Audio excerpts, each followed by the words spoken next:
Et avec ça, il est arrivé à ce qu'il est arrivé, comme c'est écrit Echad Avraham, comme c'est écrit pour Abraham Avinu. Echad Avraham, qu'Abraham il était unique. Alors Avraham ben Nachman, il était unique, c'était un homme unique qui est arrivé à un niveau extraordinaire de vécu de l'enseignement. C'est un homme de très très haut niveau, très très haut niveau. Mais vous voyez, il nous montre, bien sûr, nous, où est-ce qu'on est par rapport à ça. Où est-ce qu'on est par rapport à ça. Mais un petit peu, on peut un petit peu. Même si on n'est pas capable d'arriver à vivre dans ce niveau-là de matrice mentale, c'est-à-dire de rentrer complètement là-dedans. On se rend compte ce que c'est habiter habiter dans des notions, vivre dans des notions. C'est très difficile. Mais maintenant, on peut un petit peu, c'est bien. Quelques instants dans la journée, quelques moments où on arrive à se brancher sur ces notions pendant le temps où on étudie cette Torah. Alors on essaie de se rappeler les notions et de les répéter un petit peu dans le sens où elles viennent dans la Torah. Et essayer d'ouvrir un petit peu notre cœur pour essayer de voir autour de nous comment on est en train de vivre cette Torah. Combien d'éléments dans notre vie, ils sont là présents avec cette Torah-là. Oui, c'est précieux, comme vous dites, et indispensable surtout. On a besoin de ça. On a besoin, parce que toutes les difficultés qu'on a à vivre dans ce monde, avec ce qui se passe, surtout aujourd'hui, c'est-à-dire comment vivre toutes ces épreuves-là. C'est tellement difficile. Mais d'un autre côté, pourquoi maintenant c'est difficile? Parce qu'on ne vit pas comme on devrait vivre. C'est comme quelqu'un qui a une maison, et il a une maison où il y a tout le confort, il y a un chauffage, il y a de l'eau, il y a de l'électricité, mais lui, il vit dehors. Il ne rentre pas à la maison. Donc maintenant, il subit tous les aléas du climat, le froid, la pluie, la nuit, toutes les difficultés qu'il y a. Il n'y a pas de confort, il n'a pas comment se faire à manger, comment boire quelque chose. Pourquoi? Parce qu'il habite en dehors de la maison. C'est ça notre problème à nous. Notre problème à nous, c'est qu'on n'habite pas là où il faut habiter spirituellement. On vit dehors. On vit dehors. Comme c'est écrit pour Esav, c'est un Ish Sadeh, c'est un homme des champs. Il vit dehors. C'est-à-dire, comme on dit, il n'a ni foi ni loi. C'est-à-dire qu'il vit à l'extérieur. Nous, on doit rentrer à la maison. On doit rentrer dans une demeure spirituelle. Vivre là-dedans. C'est ça qui va nous donner la force de nous en sortir. Sinon, si on vit comme les gens qui sont à la télé ou dans la politique, on ne peut pas s'en sortir. Là-dedans, il n'y a pas de sortie, il n'y a pas de remède aux problèmes qu'on est en train de vivre. Ce sont des choses terribles. Si maintenant on les vit comme quelqu'un qui vit de l'information, on ne peut pas arriver, on va être brisé. Maintenant, il faut s'habituer à rentrer à la maison. Rabbeinu nous a donné des demeures de résidence, qui sont des notions spirituelles. Il faut s'attacher à ces notions spirituelles. Il faut en faire son mode de vie. Il faut vivre à l'intérieur de ces notions-là. Quand je vais vivre à l'intérieur de ces notions, j'ai une autre vie complètement. J'ai un abri.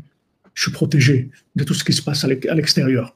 Je suis protégé du climat, de l'intempérie, de tout. Je suis protégé. Je vis dans un endroit confortable, c'est-à-dire où j'ai des notions qui me réconfortent tout le temps, qui me donnent de la force tout le temps. Chaque fois que j'entends quelque chose qui peut me faire du mal et tout, j'ai ces notions qui viennent automatiquement, parce que j'ai l'habitude de résider dans ces notions-là, et elles me calment, elles me donnent de l'espoir, me donnent de la joie, j'ai envie de continuer, j'ai envie de chercher, et je sais qu'il y a une solution, et je continue à faire tout ce que je peux pour faire avancer les choses.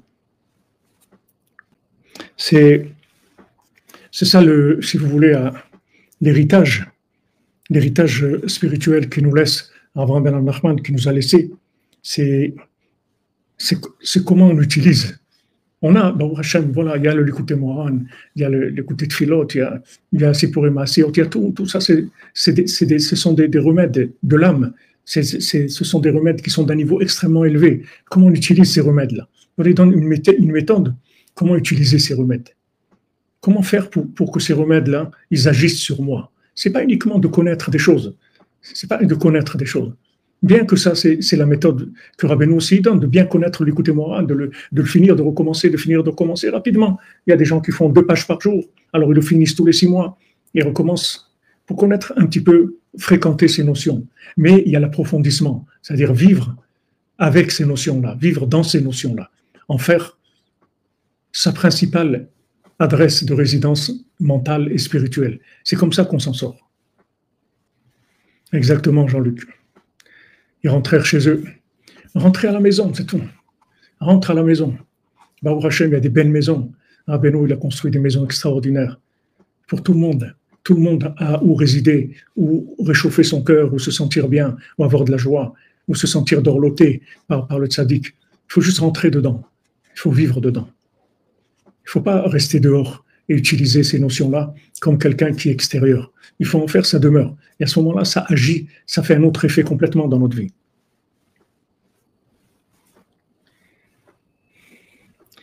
Et Rav Ben Nachman, plusieurs années, il n'a pas parlé avec personne.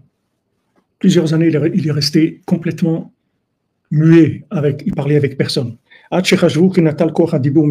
y avait beaucoup de gens qui pensaient qu'il était muet. Et